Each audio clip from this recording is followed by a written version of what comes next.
Es un muy buen momento para saludar a la profe Carolina Lazo Farilo. ¿Cómo andás, Caro? Muy buenos días, ¿qué tal? ¿Cómo me escuchas? Yo la escucho, pero como que estuviera acá al lado mío. ¿Qué hace? ¿No la veo? ¿Dónde está? ¿Dónde está? ¿Está acá al lado? No ¿Dónde sé, yo estoy un poco muy lejos. está?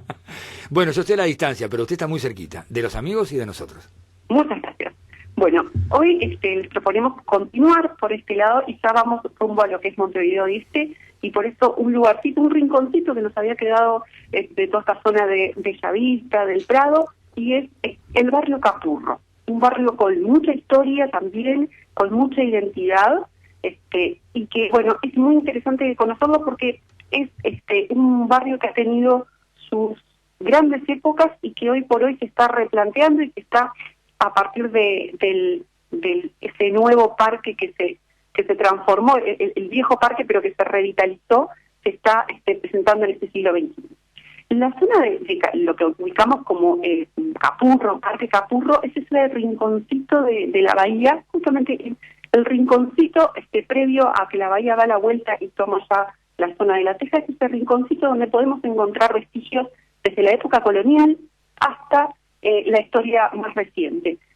Algunos de los lugares que hemos señalado para el día de hoy, por ejemplo, es la zona de la Escuela 47, una zona que está ubicada desde la época colonial, cuando allí se conservan todavía en los sótanos de la escuela algunos rastros de lo que es un galpón que representó una de las épocas más, de las actividades más tristes que ha tenido lugar en el puerto de Montevideo.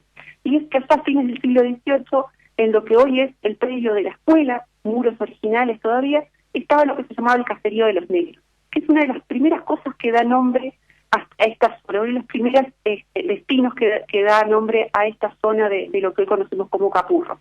El caserío de los negros era donde se los depositaba a los africanos, tal cual, mercancías, para hacer una especie de cuarentena y luego pasar a remate.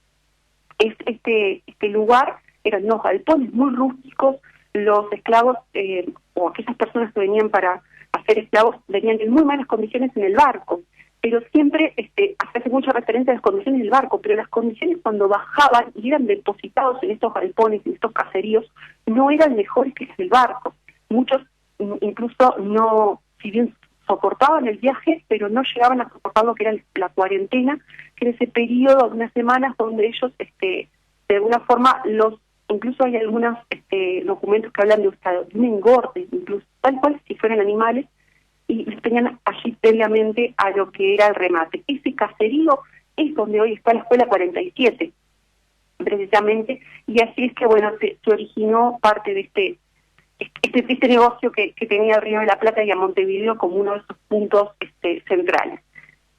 Pasado la época de la colonia, ese caserío va a quedar abandonado, se va a usar como depósito militar y como en algún momento guardia militar, y va a ser ya iniciada la vida del Estado Oriental, hacia 1837, cuando un inmigrante italiano, que es quien va a darle definitivamente el nombre al barrio, Juan Bautista Capurro, se va a establecer allí. Va a disponer de lo que es este caserío, que eran ruinas lo que quedaban, y asimismo lo que era ese edificio va a construir una casa quinta. Esta casa quinta que se va a llamar La Meca. Y que como hemos hablado de las casas quintas, va a contar con un hermoso parque, pero esta casa quinta llamada La Meca de Juan Bautista Capurro va a ser el hogar de la familia Capurro y también va a ser el centro de los negocios, algo similar a lo que desarrolló también Buyental en su quinta, o sea, su quinta, su casa de estancia, pero también un centro de sus negocios. Capurro, como marino italiano que era genovés, de origen genovés, va a desarrollar una amplia gama de negocios que van desde la importación, exportación, los negocios con cueros, con barcos, pero uno de los negocios tiene mucho que ver con esta zona. Él va a vivir allí en lo que es la zona de la escuela de 47, y desde allí, bueno, va de una forma a manejar todos sus negocios que tenían muchísimo que ver con el puerto. Recordemos que si pensamos que el puerto de Montevideo siempre tuvo la relación con la bahía, justamente como depósito, como este triste caso que estábamos viendo de los caseríos, como depósito de mercancías, pero también como un punto donde se abastecían. Por ejemplo, en la zona de Capurro había una hermosa plaza, lo que era la Plaza Honda, que ya no existe prácticamente, que es, si uno baja de lo que es el parque, uno baja a la plaza, baja hacia el Río de la Plata, allí es que había una plaza, que ya hace unos 80 años que, bueno, esa playa ya fue, cayó en desuso, y después el cambio de la línea de costa se la fue de alguna forma desapareciendo. Pero allí en esa plaza, por ejemplo, tenía lugar uno de los negocios de Capurro. ¿Cuál era? Los barcos venían cargados de personas, venían cargados de mercancías, y se iban en algunas oportunidades con algunas mercancías propias del país. Pero lo que llevaban no llegaba a servir para que ese barco, a recibir un peso importante de ese barco. Entonces, lo que hacía Capurro, por ejemplo, era esos barcos, les vendía arena para que les sirviera de una forma de contrapeso durante el viaje, durante el cruce del océano. Y esa arena, por ejemplo, salía de esa Plaza Honda, de ese entorno. O sea que estamos hablando de una historia de comercio, pero también estamos hablando que desde muy temprano, desde el siglo XIX, esta zona sufrió lo que hoy podríamos hablar como problemas ambientales, pero producto de la ambición justamente de vender, y de vender atacando la naturaleza y atacando, por ejemplo, lo que era ese medio ambiente que se formaba en esa zona. En la arena sirvió de lastre a muchísimos barcos, la piedra también de esa zona sirvió incluso en una época de sequía. Capurro vendió también agua hacia lo que era la ciudad de Montevideo, la ciudad vieja, abasteció de agua, y se había diseñado un proyecto para llevar agua por cañería cuando, bueno, finalmente cayó la lluvia y ese proyecto quedó en la nada. Pero la idea siempre fue el sacar mucho de esta zona. Es una zona que se le ha sacado mucho, y no solamente en el siglo XX, sino desde el XIX. Capurro tuvo hijos, que son el arquitecto Federico Capurro, por ejemplo, y estos hijos hacia 1886 comienzan a ver en la zona, que todavía contaba con una madre playa, pero que contaba con esa Plaza Honda, comenzaron a generar la idea de un balneario, de una estación balnearia. Y eso viene de la mano a que los Capurro eran gente muy vinculada con Europa. Tenían su padre de origen genovés, pero ellos, los hijos, también habían estado educados en Italia y tenían muy incorporado esto de las estaciones balnearias, al mejor estilo de las villas en el Mediterráneo. Y la idea de ellos va a ser elaborar un proyecto que no lo van a llegar a concretar por la crisis de 1890, aquella que se llevó a Reus. Bueno, también se llevó el primer proyecto de los hermanos Capurro de realizar en esa zona un balneario. Lo que conocemos como el balneario Plaza Honda o Capurro va a surgir ya a fines del siglo XIX, primeras décadas del siglo XX, de que es la época de la cual data lo que hoy conocemos como el Parque Capurro, un parque muy afrancesado, con esas enormes escalinatas, con esa balconada que lo atravesó en el siglo XX los accesos de Montevideo. Pero ese semicomplejo no llegó a tener el hotel, pero ese complejo tiene mucho que ver también con la expansión de Montevideo y con el momento de ocio que hacia 1900 no solamente la clase alta estaba disfrutando, sino las clases más populares. Hasta lo que es el Parque Capurro, van a comenzar a llegar los tranvías a caballo, después el tranvía eléctrico, y eso es lo que va a generar en esta zona que ese atractivo de la playa se vaya incorporando al paisaje y al disfrute de los parques, por ejemplo, especialmente en la zona en la época del verano. Van a llegar por la calle Capurro, justamente, van a adentrarse, y el tema del tranvía tiene dos negocios, por un lado. El tema del negocio del transporte, el acceso desde la ciudad, por ejemplo, desde la ciudad vieja, pero desde otras zonas también hacia lo que es la zona del parque, de la plaza, pero también después hay otro negocio más que funcionaba, y es que la gente entraba a bañarse en carros al agua. Entonces ya hay otro transporte más, que es el de los baños, directamente, que ellos se ponían en unos carritos, y esos carritos había alguien que los llevaba y los depositaba en el agua, y esos eran los baños de mar que se tomaban en aquella época, separados los hombres y las mujeres, por ejemplo. Entonces, esta zona va a tener su auge entre 1898 y 1930, va a tener su auge como zona de baños, y como de alguna forma la primer plaza, digamos, una de las primeras plazas que se va a mostrar y que se va a tener como un atractivo y que va a dinamizar parte de la economía del transporte.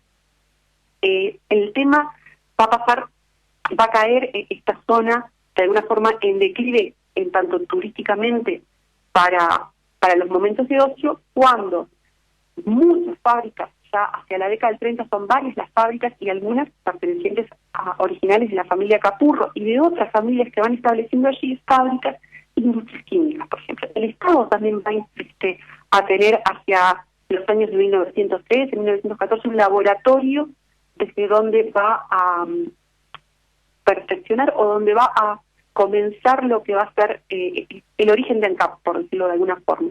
Entonces esta zona se va a ir lentamente poblando de industrias.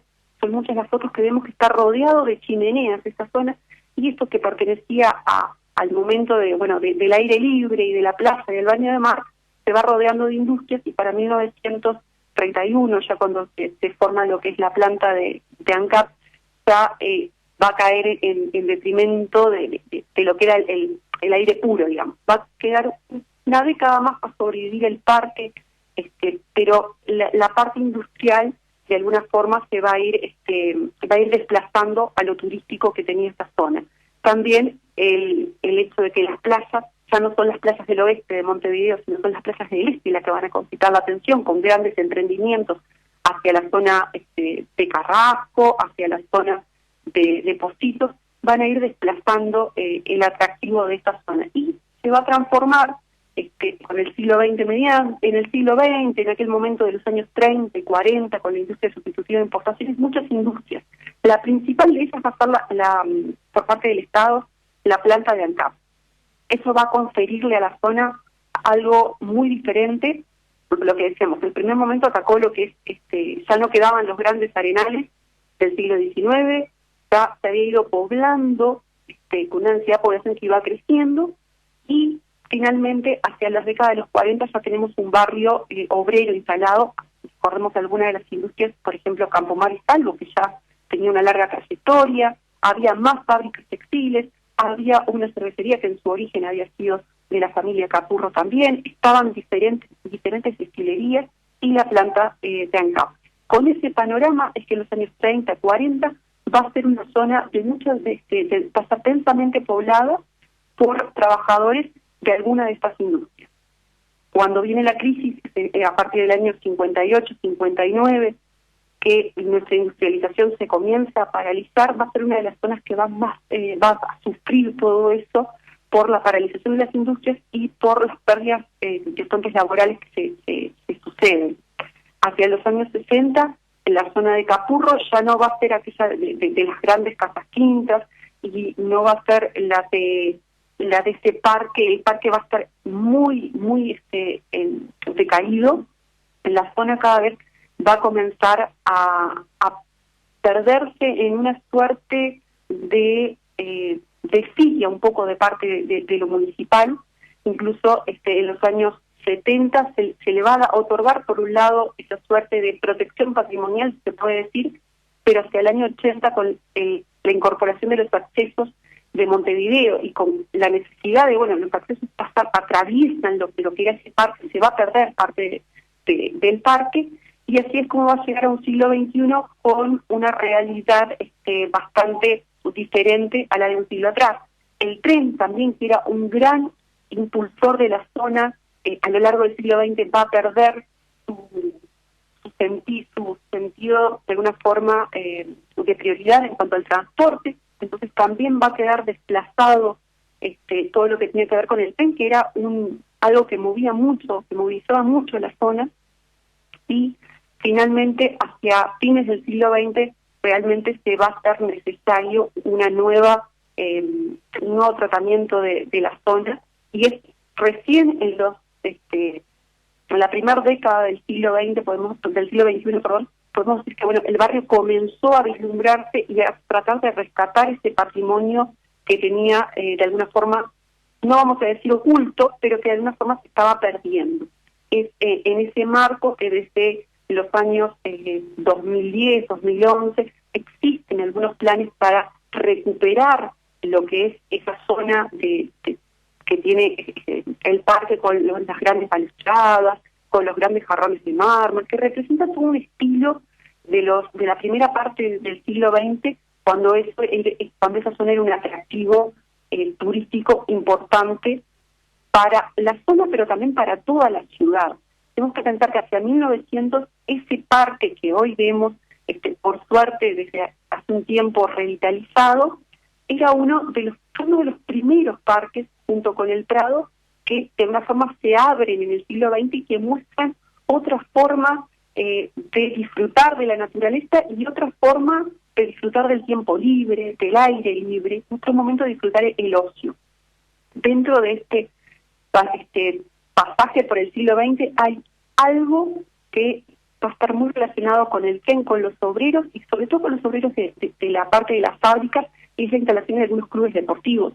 Por ejemplo, hay uno que tiene el Club Fénix, que tiene su cancha muy próximo al parque, que estaba dentro de la zona del parque previo a la realización de los accesos a Montevideo, que tiene mucho que ver con esto que trajeron, la cultura de los inmigrantes, del fútbol y de los trabajadores, que se desarrolló mucho y que es en el siglo XX lo que ha caracterizado al barrio. Hoy por hoy los invito a recorrer el parque porque realmente está muy lindo. Lo que podemos apreciar hoy de esa edificación es la mayor parte, una parte que de alguna forma se quita con el acceso, con los accesos perimetrales a Montevideo, pero todavía podemos disfrutar.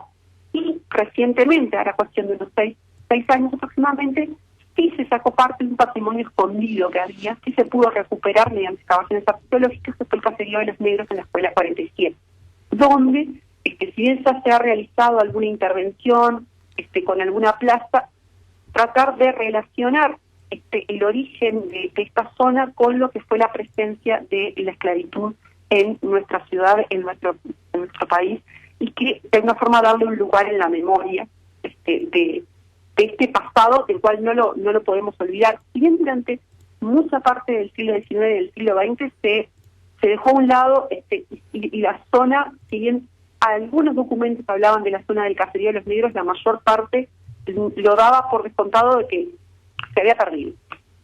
Finalmente, hace unos 6 años y con la excavación por parte del equipo de arqueología de la Facultad de Humanidades, se logró precisar el lugar y por eso los límites de la escuela, el muro todavía es original de la época colonial y bueno, de alguna forma poner en valor esta historia más triste hace también que se mire hacia un siglo XXI donde se está recabando información de la época colonial y no solo la parte linda.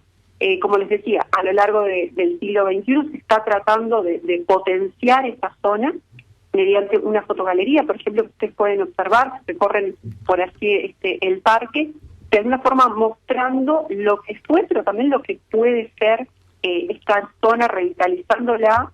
Hay otros proyectos de particulares que están en estudio por parte de la Intendencia desde hace algún tiempo para revitalizar esta zona que es muy bonita y que también cuando vemos y cuando caminamos por esas estupendas escalinatas del parque podemos observar que el paisaje ha cambiado. Originalmente desde estos escalinatos se divisaba la playa Honda. Actualmente es imposible por los cambios en el paisaje, pero es interesante porque es uno de los puntos tal vez sobre la costa en los cuales el cambio ha sido muy radical. Nosotros tenemos una relación muy particular como montevideanos con la costa, pero también tenemos que pensar que la costa que tenemos hoy no es una costa en muchos casos natural. Y es una costa que ha sido muy transformada desde el siglo XIX hasta nuestros días. Entonces es importante comenzar a revitalizar las zonas y ver en ellas algo más que lo que podemos observar a simple vista. Hay cambios en el paisaje edilicio, que creo que eso sí somos muy conscientes de los cambios en la parte edilicia, pero también tenemos otros cambios a nivel geográfico, a nivel del paisaje, que son importantes también conocerlos para poder ir recuperando y para poder saber hasta dónde se puede intervenir y hasta dónde realmente estamos cambiando totalmente el paisaje. Entonces, de alguna forma, si si mirarlo con retrospectiva nos puede llevar a valorar lo que tenemos, pero también a tener cuidado cuando se tienen los cambios.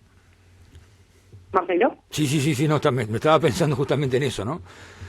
En tener... Exactamente. Exacto, claro. Es una parte muy importante poder ir conociendo los paisajes a través de los barrios, pero también ir viendo que esos paisajes tienen sus transformaciones y que a veces no son tan denunciadas como si son, por ejemplo, los cambios urbanísticos o las demoliciones de algunos edificios. Hay muchas partes de nuestra costa que están siendo realmente, o que han sido bastante dañadas, y que el desconocimiento a veces nos lleva a pensar de que, bueno, que la Rambla fue siempre así, claro. Y no siempre fue así la Rambla es artificial.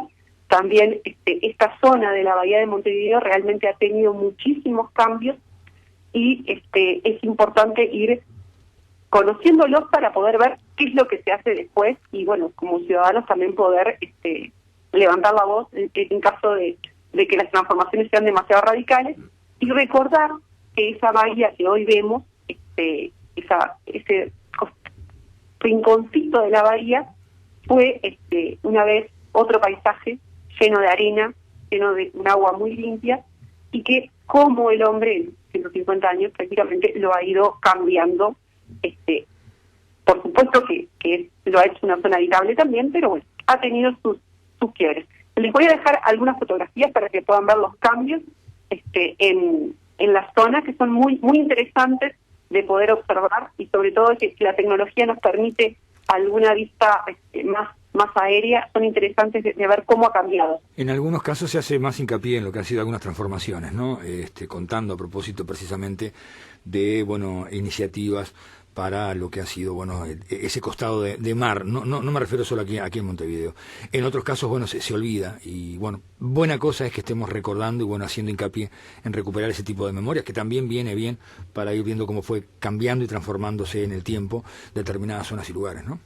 Es que el paisaje urbano, muchas veces nos centramos en el paisaje urbano en los edificios, pero también hay un paisaje claro. urbano que es, por ejemplo, cuando caminamos, que no es fácil caminar por esa zona, ya lo sabemos, pero cuando caminamos por esa zona, bueno, ir viendo cómo fue, en algunos sentidos degradándose y en otros creciendo la ciudad, y qué planificación fue teniendo la ciudad, por ejemplo. En este caso de la planificación del barrio Capurro, el barrio fue organizado, pero también la parte industrial costera fue captando partes, y hoy, por ejemplo, tenemos un panorama completamente diferente al que podíamos tener hace 15 años. Claro. O sea, los cambios que se han dado en la zona de Capurro y Bellavista son cambios perceptibles en cuestión de este siglo XXI. Y en un poquitito más, no mucho más, no mucho más. Sí, claro. Comienzan justamente con los años fines de los 70, principios de los 80, con los accesos. Es ahora, por cierto, necesaria, pero también es una obra que irrumpió en esta zona y que transformó algo que ya venía en permanente cambio, pero que transformó muchísimo lo que es la zona y cómo se la vive a esa zona. Estoy pensando en muchachos más grandes o muchachas más grandes que de pronto alguna vez fueron y asistieron a los grandes bailes del rowing, por ejemplo, y luego salían al descampe, y era otra historia la de Capurro en ese entonces, ¿no? Exactamente. Hoy, por ejemplo, ese descampe ya no existe. Claro. Así, o sea, en ejemplos concretos estamos hablando de personas que tal vez tengan 50, 70 años. Sí, como mucho. No estamos hablando de los memoriosos de 80. Para nada. Estamos hablando más o menos de aquellos que también se van a sumar este 24 a la Noche de la Nostalgia, por ejemplo. Por supuesto. O sea, estamos hablando de cuando comenzó la Noche de la Nostalgia, esto era diferente, para hacerlo temático, digamos. Tal cual. Y es muy importante justamente ir conociendo estos cambios, porque a veces pasamos por el costado y no los vamos persiguiendo. Y cómo quedamos con esa imagen del Capurro del 900, pero también el Capurro de hoy cómo se va transformando. Ya pasó la época de la industria, ya pasó el momento del auge de los baños, ya no vamos a pretender bañarnos en playa honda, ya no existe. Pero cómo el paisaje fue cambiando, y es algo que a veces esa mística que rodea muchas veces a las zonas balnearias y a las zonas de bonita arquitectura, dejan un poquito de lado el paisaje, y el paisaje también es parte de nuestro devenir histórico.